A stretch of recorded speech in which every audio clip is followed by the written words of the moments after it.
Hello. Hello. There we go. All right. Look at this, people! So exciting. Thanks for coming out. In this freezing, there's no ice or snow here yet, but Is it icy and snowy here? it did. We shot. It was after season 1 or 2 of Walking Dead. They had a huge snow. How many people are local here? Snowmageddon. When people got in their cars to drive home, and their cars ran out of gas on the freeway, and they were stuck in there. It was like Walking Dead, and they left all their cars on the freeway. I flew in that night, and to work on a movie, and they were like, "Oh, so we can't pick you up. So just take the MARTA train to the hotel. Stayed at the Georgian Terrace." And I remember taking my luggage, got out of the MARTA, and the sidewalks were frozen, ice slicks, and we couldn't get up the hill because everything was frozen. And then during the day, the sun would come out, melt it all, and then at night it'd freeze again. I live in Phoenix. The exact opposite happens in Phoenix. Yeah, it just scorched hell for about 5 months in Phoenix, and then it's just I was in warm. Phoenix once, and I went to a friend of mine's house, and we sat in the backyard having beer, and he had the little tomato misters in the ceiling. And I was like squirting water on us, and I was like, "What the fuck is that?" And he said, "In 10 minutes, you're gonna thank me Yeah. for those." So and I started growing some shit out of my head. It's real There was a lovely. little Jordy Verrill action going from Creepshow. Yeah. When it's a 1 a.m. and it's still over 100 degrees, it's Yes. yeah. You guys have any questions for Greg? We're going right into the Q&A. Look at Yeah, that. Yes. we're going right into it. He came to my table yesterday. Absolutely. Yeah. How you doing, Mr. Nicotero? I'm great. What's your name? Good, Tim. Tim. All right. Yes, sir. Everybody say hi to Tim. Hi, Tim. So, what was it like working with Tom Savini? It wasn't Day of the Dead your first movie together with him? Day of the Dead was my first movie.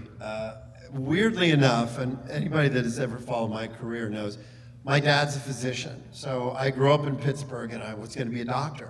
Because he's like, you've brains, and you're a smart kid, so you should follow in my footsteps. So I went to high school, and I went to college, and I was studying pre-med. But I loved movies.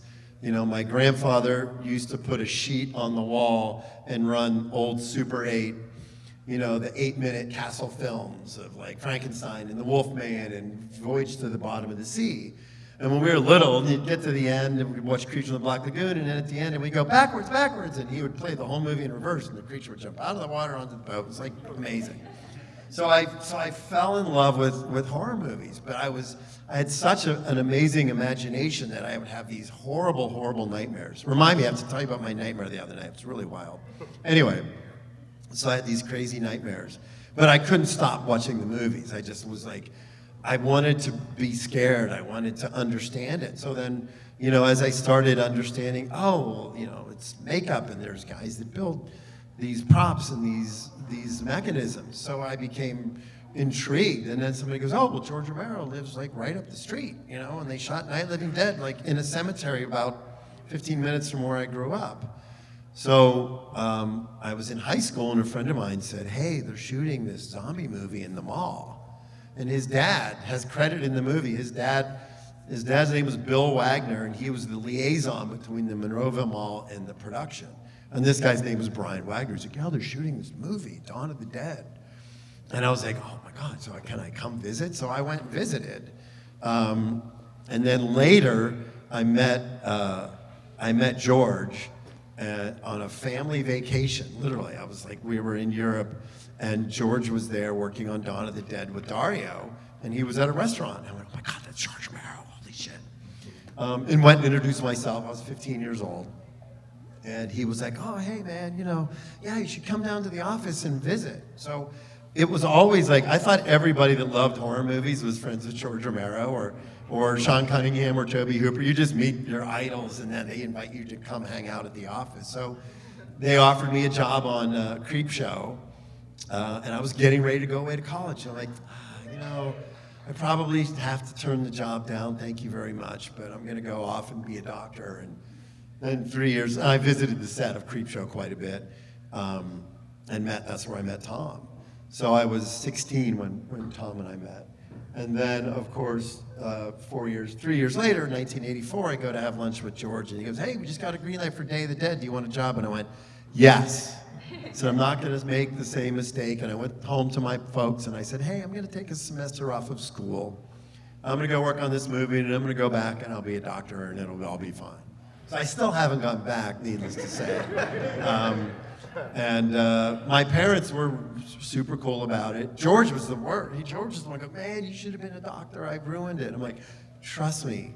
I think I'm doing okay. This is where I would rather be, without a doubt. I was just saying to somebody this morning, it's about your passion, and that's why I love coming to these shows. I love meeting everybody because we all have the same thing. We all have passion for the genre, and you find something that you love, and then you meet somebody else that loves it, and you instantly have a connection. Like, we'll be friends forever because we can talk about, like, the first time you saw The Exorcist, or, you know, I was sitting next to Linda Blair, and I was like, fucking Linda Blair's right there, how cool is that? And then we got into this really cool conversation about how we were at the Saturn Awards about 20 years ago, and she came over to say hi. She goes, hi, Greg, and touched my hair. My wife's like, who's that bitch? I'm gonna kick her. I'm like, honey, that's Linda Blair. She's like, I don't care who she is. It's the only time my wife has ever been jealous. All the beautiful women I've worked with and all the movies I've done, and Linda Blair touched my hair. She's like, but don't remind Linda. I don't want to embarrass Linda, but I said to my wife last night, hey, honey, I sat next to Linda Blair, and she's like, are you going to tell me the story again about how I wanted to kick her ass? I'm like, yeah, because it was a huge compliment to me that Linda Blair touched my hair. So, anyway, did I even answer your question? Yes. Okay, good. I kind of like to, look, I want to give a little, right, all right. So I always kind of like to give a little overview. So if people have questions about like specific movies or what your favorite movie was or what it was like to work on Inglourious Bastards with Eli or Cabin Fever with that team or Planet Terror, like we have anniversaries. This is a big year because it's 30th anniversary of From Dusk Till Dawn. It's the 20th anniversary of Grindhouse. I don't know what the Cabin Fever anniversary is, but I mean, K&B will be 40 years old in 2 years, so I've been doing this for a long, long time. And I still love it. And I get to come and meet people who love it too. So thank you guys all for coming because it makes me happy. You had a question, right?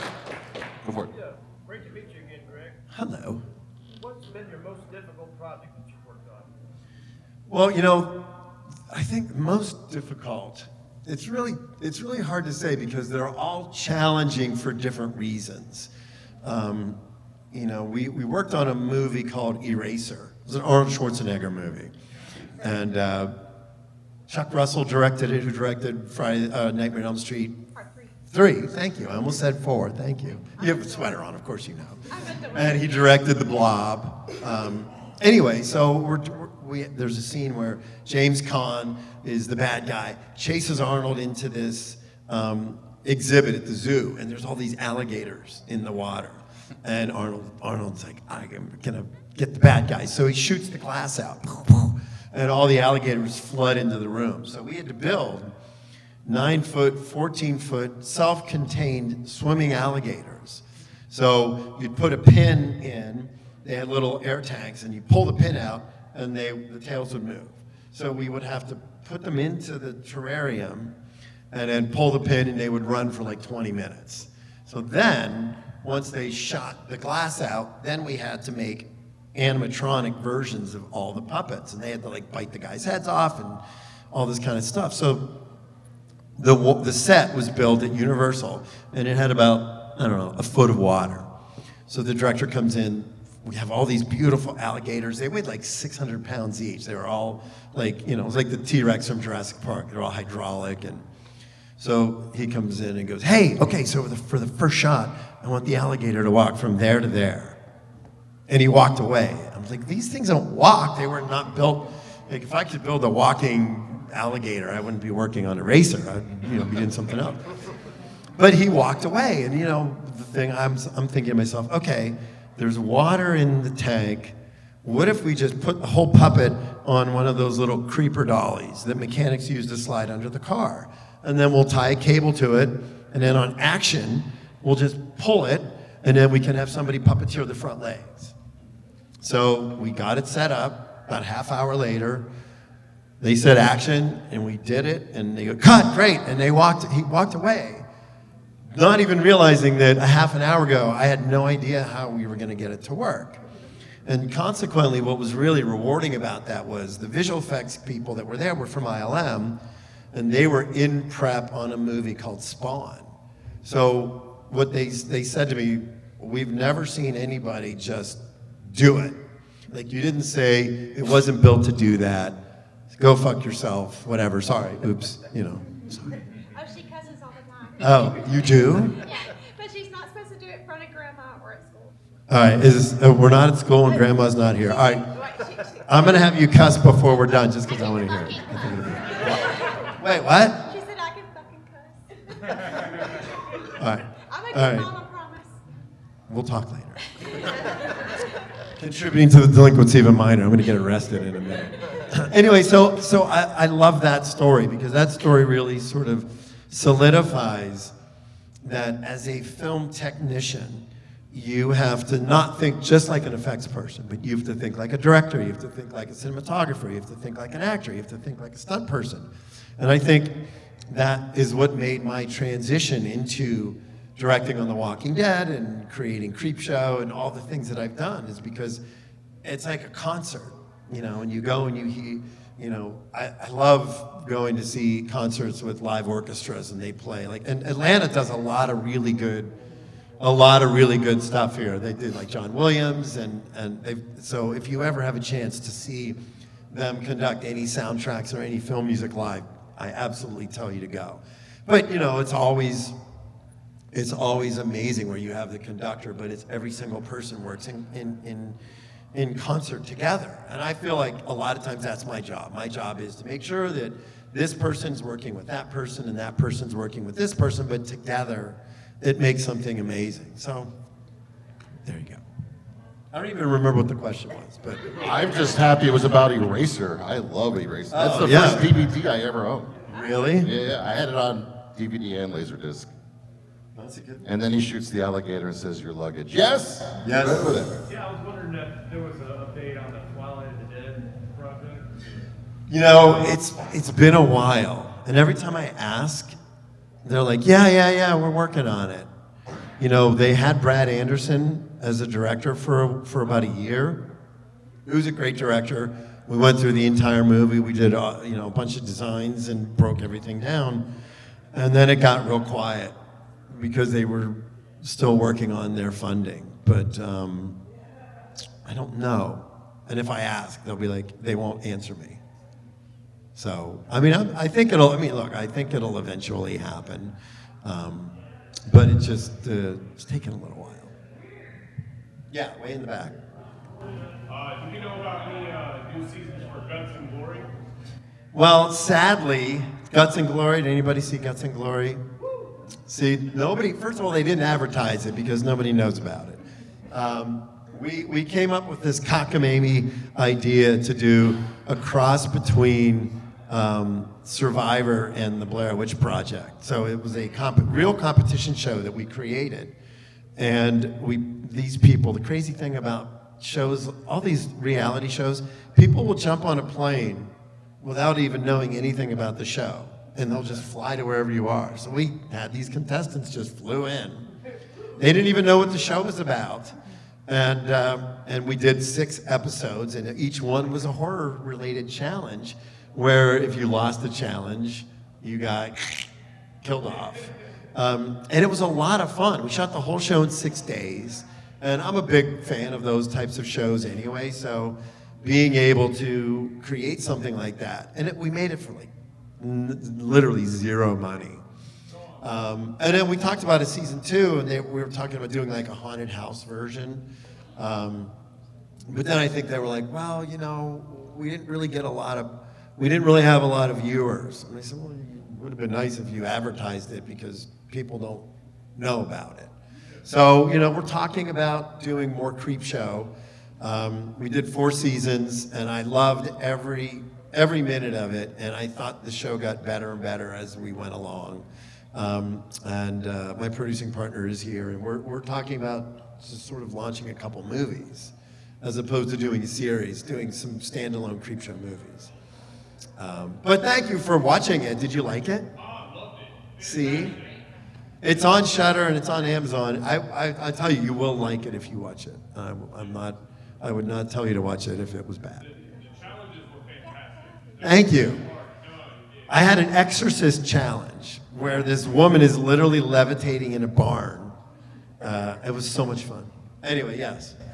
Okay, so like you've made like transition like out of like not out of because you still of course do horror, but like getting like from the horror scene into like major big Hollywood stuff, like you know like Tarantino. I mean, I guess it's all Hollywood, but you get what I'm saying. Sure. Yeah. Like, what was that like for you, and like how does someone like get to that? Like what made you successful enough at what you do to be able to do that? Well, that's a great question. Thank you. First of all, I would say, you know, sort of being quick on my feet and being ingenious about things. But the other element was, it was the perfect timing for me. Like 1984, I got hired on Day of the Dead. I moved to LA in 85. I worked on Aliens and Invaders from Mars, and then Monkey Shines, and started doing a bunch of stuff. Evil Dead 2, Creepshow 2, all that stuff. And when we did Evil Dead 2, it was myself, Bob Kurtzman, and Howard Berger, and we were kind of like, hey, this is a really good little mix. And we complemented each other. I'm now the last sole survivor because they've both moved on. But one of the things that we were able to do was because of the connections that we had. We started K&B in 1988. We did like Horror Show and Intruder, and then we ended up doing a movie for Disney called Gross Anatomy. And it was about people going to medical school. And the producer said, we could get real bodies from the morgue and it'll cost $150. But after 6 weeks of shooting, these bodies are gonna start to smell and be really gross, so we think we need to make some. And because I had been pre-med, they thought, oh, wait a minute, you're perfectly suited to make these bodies because you studied this already. So we got that job. And then cut to a year later, we have a meeting with Kevin Costner, and he's getting ready to do Dances with Wolves. And he looks at our portfolio, and he's like, wow, these cadavers are really realistic looking. I have this scene with a whole buffalo hunt, and they have to skin these buffalo, and so they hired us. So within a year of the inception of my company, we had made that leap from just genre stuff to mainstream movies like Dances with Wolves and City Slickers and Misery, and so we didn't end up doing just horror stuff, and a lot of it is because we were the Gross Anatomy movie allowed us to show what we could do with realistic bodies and then the animal stuff. So we were sort of a one-stop shop. There was a movie that Alex Winter did called Freaked. Do you remember that movie? Remember that? I love it. Anyway, he did this movie and there was a lot of crazy characters. It was like Big Daddy Roth, like weird big eyes. And I remember we had a meeting and he looked through our portfolio and he's like, oh, your stuff is really realistic and grounded. It looks really real, but I need something that looks outrageous. It has to be sort of wild and fantastic. And I said, look, I'm a chameleon. Like, I can build whatever you need me to build. The stuff you're looking at was the criteria of those particular shows, like Dances with Wolves. But we made that transition. And then the next thing you know, I'm on set with Rob Reiner and James Caan, and we're doing Misery. And then I go across the hall, and I'm doing a movie called Sibling Rivalry that Carl Reiner was directing. So at one point, I was working with Carl and Rob at the same time. And then, you know, my friends with Frank Darabont, and we did The Green Mile and The Mist, and I consulted on Shawshank, but I didn't work on Shawshank. That was his first movie. So I made that transition, which a lot of other makeup effects companies didn't do. They just concentrated on the gore stuff. So we, you know, and look, I mean, we're the longest running makeup effects company in the world. Like, we're still around. You know, Stan Winston passed away, and then his guys, they opened their shop. And, you know, I think Chris Tucker was, you know, who did Elephant Man, and he was in London. But, you know, we're still, I just started a timeline because at K&B, we're sort of revamping the shop, and there's a big wall. And I said, I want to do a timeline from 1988 to 2025. And separate it every 2 years and put a list of all the movies that we have done. And I'm like, I'll just limit it to like maybe 4 or 5 movies a year. I got to like Casino and Green Mile, and I'm like, okay, I can't narrow it just to 4 movies. There was one year we did Men in Black and The Green Mile and Spawn, and it's just, and I, you know, even I forget, like, holy crap, like I've done a lot of stuff, and I'm really proud and grateful that over the last 4 decades, I've been able to continue to do what I love, and it's all a celebration of making movies and the filmmakers that came before me, and then you guys who are the future filmmakers, I hope, and you're going to go off. She's going to make movies and swear at the crew, and you know. All right, thank you. Good question. Anybody? If you could turn back time, what would you redo? Oh, that's a really good question. If I could turn back time, what would I do? Well, can I make a little adjustment to that question? Because we used to play this game when we'd be in the shop. And it would be like, if you could go back in time and work on any movie, what would that movie be?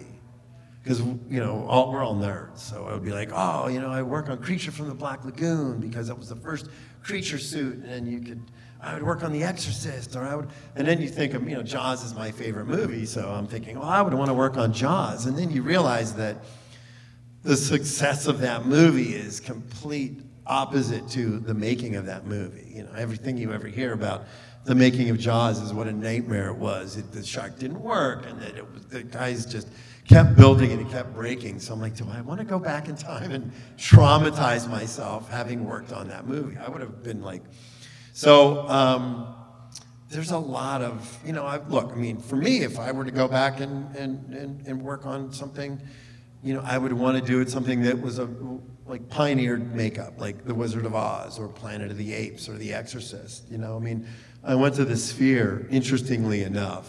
I don't know if any of you guys have seen the Sphere in Vegas. So they redid The Wizard of Oz, and my initial reaction was, sacrilege, how dare you? That movie's perfect, why would you fuck with it? But I took my daughter, and the people that own the Sphere own AMC, so I was like, hey, can you hook me up? And so the interesting thing is, you know, when they shot, the aspect ratio was not widescreen, it's just a little square.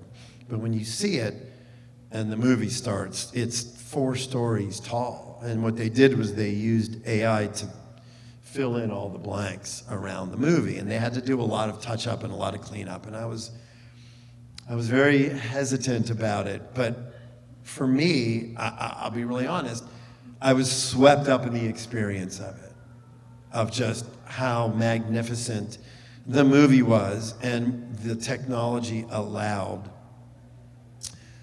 me to see aspects of that movie that I had never seen. When Dorothy opens the door and it's black and white, and they have that great, you know, if you don't know how they did that shot, it's still a brilliant trickery, was they had the black and white set, and the double walks in with a black and white dress, and she opens the door, and the set outside is color, and she exits the frame, and then Judy Garland walks in with a color costume on.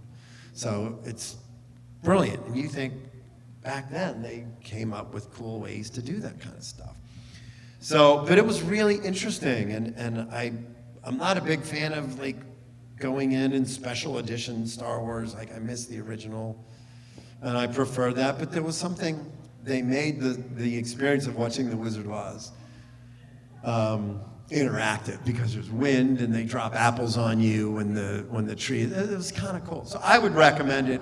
Not to celebrate Wizard of Oz, but just to make it kind of an experience. So Wizard of Oz would have been cool. Does that sort of answers your question? Yeah. Thank you. So we had a question over here.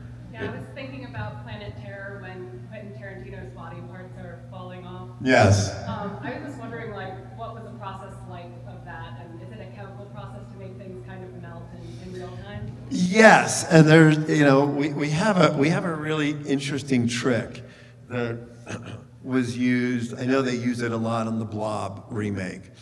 Was that you get silk or spandex, and you can airbrush veins or something on it, and then you fill it with slime. And when you fill it with slime, it looks like clear membrane. So a lot of like when Quentin is melting, we had different stages of the face that were made out of silicone. And a lot of those blisters on Planet Terror, we literally used plastic and we would glue the blister on, and then we would get KY mixed with slime and we would inject it into the blisters so that the blisters would fill. And then through the course of the shoot, they would start to ooze. And it was just because we were trying to just make it look like everything had weight to it. So that was a variety of shots. And then that last shot, of course, when his wiener's melting, was literally like a spandex sock that was painted in, and we just filled it. And I think it was me who was holding it out of frame, going like, okay. I think Quentin enjoyed that. Any other questions out there?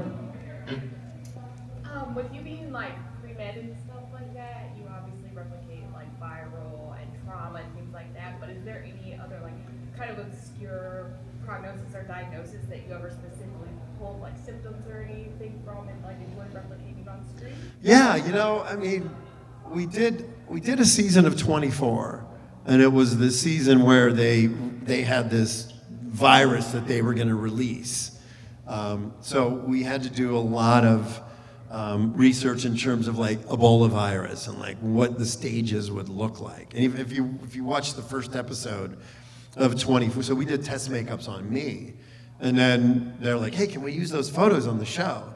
So the first episode, they're standing in CTU going, this is what happens, and there's pictures of me like, with blood coming out of my eyes and all this crazy stuff. So, we wanted to look real, and I think with all the zombies on The Walking Dead, one of the reasons why those makeups look as good as they look is because there's anatomy behind them. And we were always coming up with fun, unique ways to strip the skin off them and make it look sort of anatomical. So for a lot of that stuff, you do research, about what the eyes look like when somebody dies, and cataracts, and like the color of the veins. And we have there's one or two books that we use that's a forensic textbook, like that morticians and forensic pathologists use, and it's called The Medical Legal Investigation of Death. And you can buy this book. It's like, I don't know, a couple $100. And every chapter is like blunt force trauma, fire, airplane crash, and it has medical photos. So we used that book for reference quite often. And I'll never forget, we got the book on Day of the Dead, and there was a picture of a guy or a woman whose half their face was gone, and they had passed away, and their dog ate the lower part of their face because there was nobody there to feed the dog. The dog didn't know any better. So we designed a makeup on Day of the Dead to replicate that. So a lot of times we will use reference in terms of coloration, even if I think I had back surgery 2 years ago, and I had this really great bruising. And I was like, guys, take a picture of my bruises. And people send me like, hey, I just almost cut my finger off. You want to see a picture of it? And before I can say no, boop, boop, boop, my phone fills up with pictures of the finger hanging off with like one little thing. I'm like, great. I guess you can't text me because your finger's off. But anyway, so yeah, I mean, it does come in handy. I'll be honest. All right, who else? You had, yes. Me? Yeah, you. Sorry. I saw a cigarette smoking man again after a long time. You worked on that one, right? What's the? Cigarette, John Carpenter. Oh, Cigarette Burns. Cigarette Burns. With Norman Reedus. Yes. That's right. It was the Masters of Horror. And I watched Demolitionist not too long ago. Is there any works that you've done that you kind of lament that nobody talks about, or it's just kind of went to the wayside, kind of like those two I just said? That's a great question. Fortunately, especially in a place like this, you guys are all here to celebrate the same stuff. So I love when people come up to me with a random DVD of, like, I saw a DVD of a movie called Skinner that I did years ago with Ted Raimi and Tracy Lords, and I was like, oh yeah, I forgot about that. That was kind of a cool movie. But look, streaming and DVD and VHS has really done a lot to perpetuate movies that people wouldn't normally see. Like The Mist, I think, is a great movie. very, very underrated. Everyone always talks about the ending and not The the whole ending, movie. yes, the ending was super controversial of The Mist, and even Stephen King said to me, look, if I love that ending. If I would have thought of it, that's how I probably would have ended the book. But I think The Mist, just like The Thing. I mean, The Thing people had the same response to John Carpenter's The Thing. It was bleak and dark and nihilistic, and when it was over, everyone went, "What the fuck would you make that movie? Look, there's E.T. and E.T.'s so sweet." And John told me, he said after they made The Thing, he was ostracized from Hollywood because people went, "Why would you make such a mean-spirited movie?" And he's like, "I can make whatever kind of movie I want." That was the movie that spoke to me. That was the kind of movie. And of course, now it's gone on to be one of the most beloved genre movies of our generation. And The Mist, I think, is the same thing. John's response to that was, well, I'm just going to make Starman just to prove to people that I'm not this dark, depressing, horrible person, but I can make a movie that appeals to you emotionally on a different level. That's just what filmmakers do. They can make, they can make Jaws, and then they can make Ready Player One and Schindler's List, and it's an opportunity for you to express what you want to say to the world. And so yeah, I mean, I think The Mist is a really good example of a movie that is very underrated, and not a lot of people talk about it. But when you bring it up, it's like, oh my God, yeah, that was really good. But then you get to the ending. My son was, I think he was 5 years old when I read that script, which is the same age as the little kid. So we got to the end of I got to the end of reading the script. I literally threw it across the room. And I said, Frank, if you had kids, you would have never fucking written that ending. Because you could never, ever imagine anybody ever making that choice. But that was the ending of the movie. And it's brutal, and it's like hard to watch. You watch it once and you're like, oh, do I want to put myself? It's like watching Braveheart, if you guys seen Braveheart, a lot of people haven't seen Braveheart. If you haven't seen Braveheart, there's a scene where someone gets killed and it just crushes you, and it just sends the entire movie into a different trajectory. And it's hard to watch because you're emotionally invested in it. Look, if you didn't give a shit about the characters in The Mist, you wouldn't have cared what happened at the end of the movie. But because you care about them, you want them to survive. So, good question. Yes. One of my favorite horror movies is Phantasm 2. Yeah. Can you just tell me any memories or about the effects on that one? Yeah, that was a really, really fun movie to make because Reggie was there. We had most of the original cast from the first movie, and it was really kind of freeing when I've had the luxury of working on sequels to some of my favorite movies. I worked on Day of the Dead, I worked on Evil Dead 2, I worked on Phantasm 2, I worked on Nightmare on Elm Street, Halloween, Texas Chainsaw. I mean, Scream, I've done all. Hellraiser's the only franchise that I haven't worked on. So I keep joking, I'm gonna run past Doug one day and just paint his face and go, hey, look there, I can say I did the Talmud, or did Hellraiser. It was a really fun movie, and we used every trick in the book. That end sequence when they inject Angus with the embalming fluid and all the different makeups and the stuff oozing out and the ultra slime, and then we built the melting hand, and it was really funny because back then, I had a conversation with Chris Walas, who did Gremlins and The Fly. Chris Walas was the guy who built the melting heads and exploding heads on Raiders of the Lost Ark. So he said, yeah, after we did Raiders of the Lost Ark, everybody would call me and say, how did you do the melting head? So what you do is you have a resin center, and then you put different layers of gelatin that are colored differently.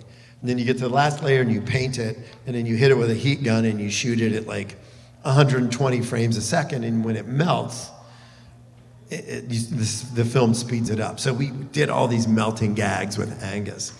And I think the funny thing was the set dresser didn't realize that we were going to be blasting it with this heater for about 20 minutes. So the set started to melt before the hand started melting. So we had to stop and we had to redo it because they had these applique pieces that we did. But I remember with the little minion guys, I sculpted one, and Bob Kurtzman sculpted one, and I forget who sculpted the third one. And just running around. So it was like basically remaking Phantasm with more money, just like what we did with Evil Dead 2. Evil Dead 2 is really a remake of Evil Dead 1 with $3 million instead of $250,000 or whatever. So it was fun.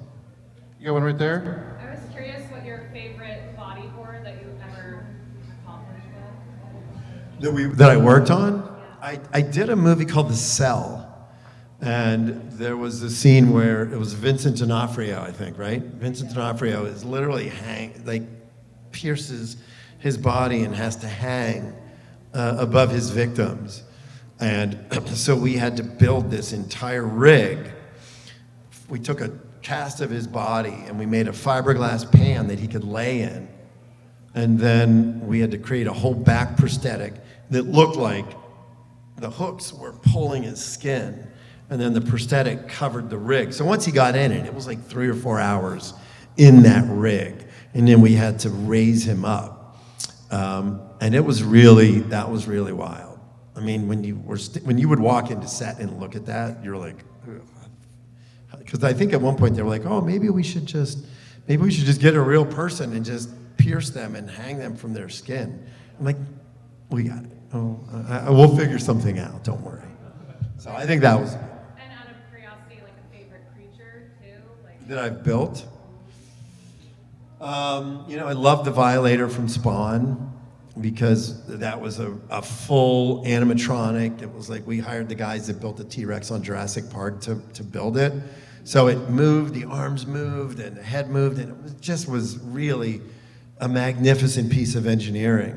And then when that movie wrapped and we did the Faculty, we took all the shells off and we built the Faculty monster on the same rig. So we had a big hydraulic, and we needed the Faculty monster to go at the end scene when Elwood's running behind the bleachers and the bleachers are all closing. So the creature had to be chasing him. So we built the whole thing on like a little golf cart so we could drive the monster. So it was like a little guy back there driving the monster. It was really wild, but yeah, there you go. We got like 1 or 2 more, so you got it right there, and then we'll come to you. What is the most sort of successful, heavily improvised effect you've ever pulled off?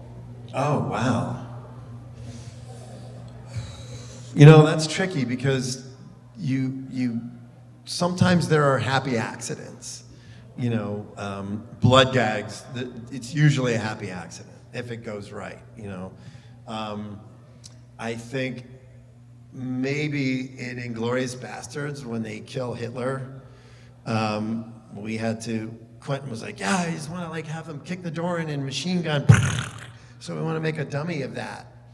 So we had a cast of the actor's head, and I had to cut out all the little holes all over his face, and we had to put little blood bags behind it.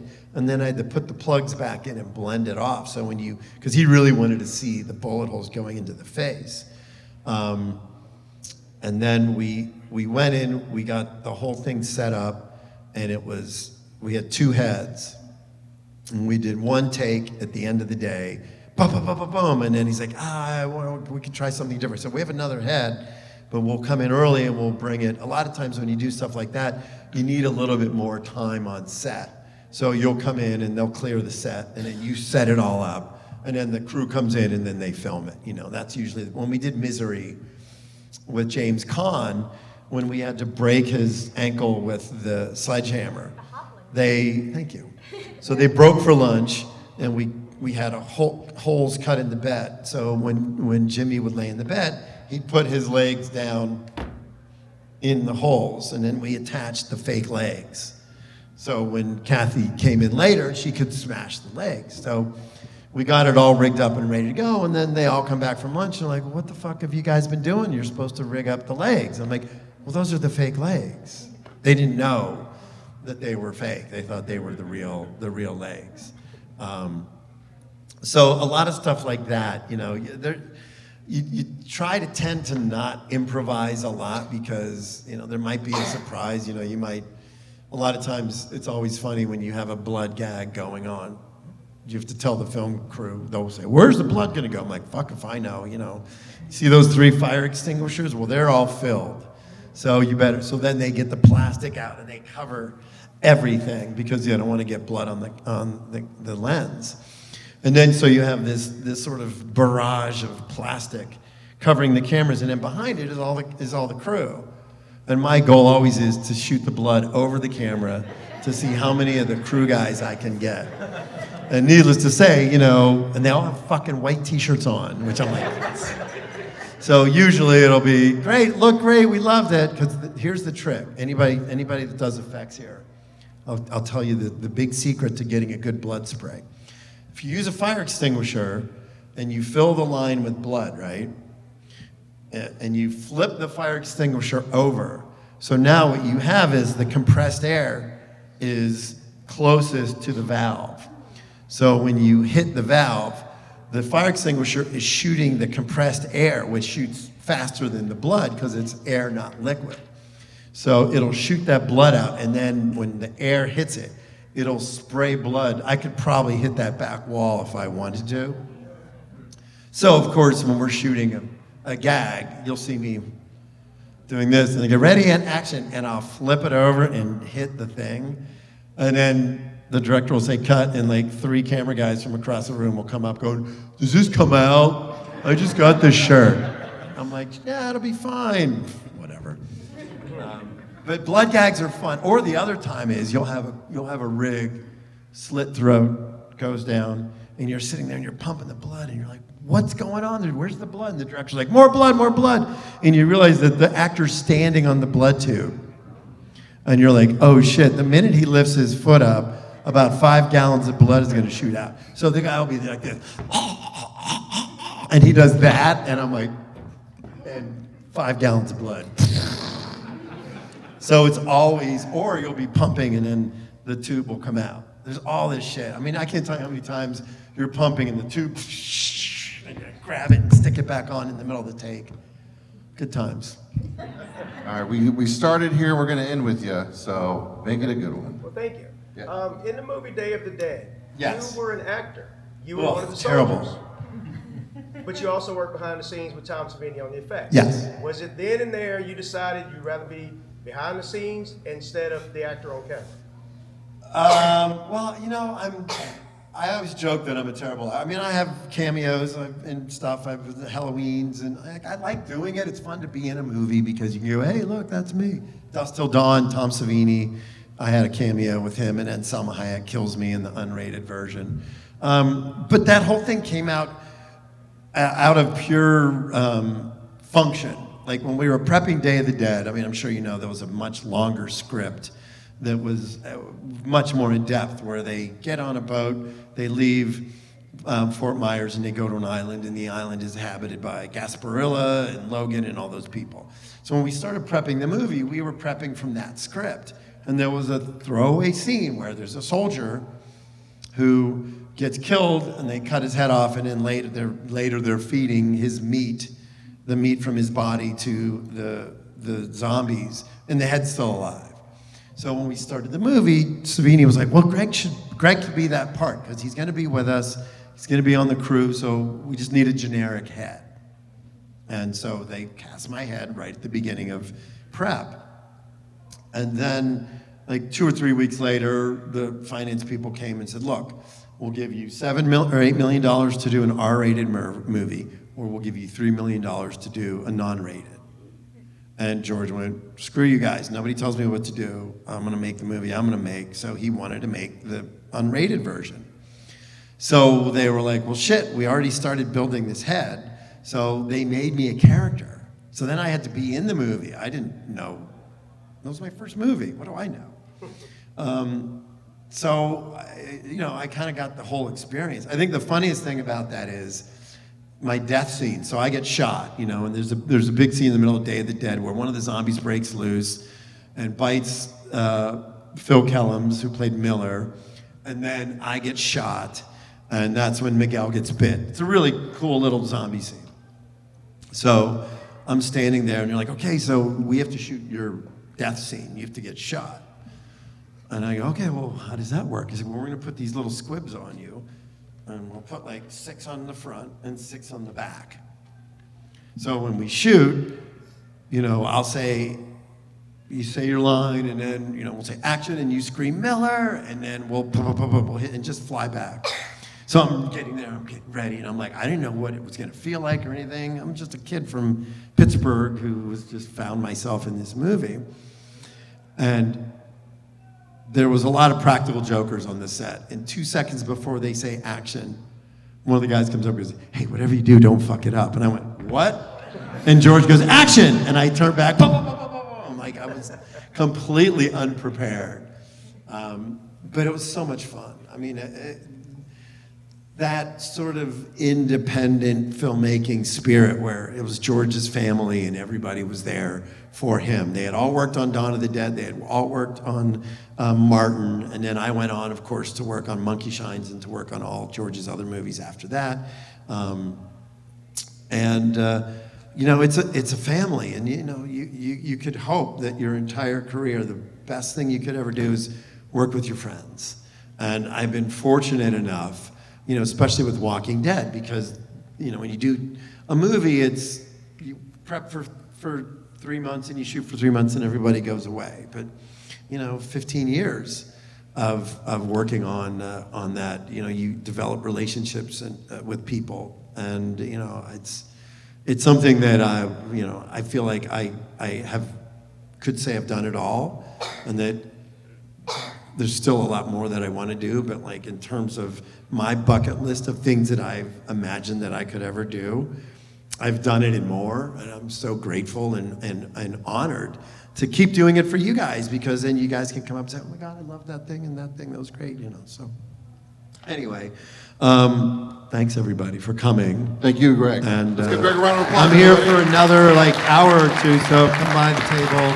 I got cool zombie heads and stuff there. And thank you for coming, I really appreciate it. Have a great day. Sorry I didn't let you talk much. Oh, it's fine. This is for them. Like, they're all here to ask you. I feel bad for the moderators because they say like, hi, this is Greg, and thank you for coming. I would have probably just wound up talking to you about asking if you like Jaws the Revenge at all. So. Oh, yeah, no.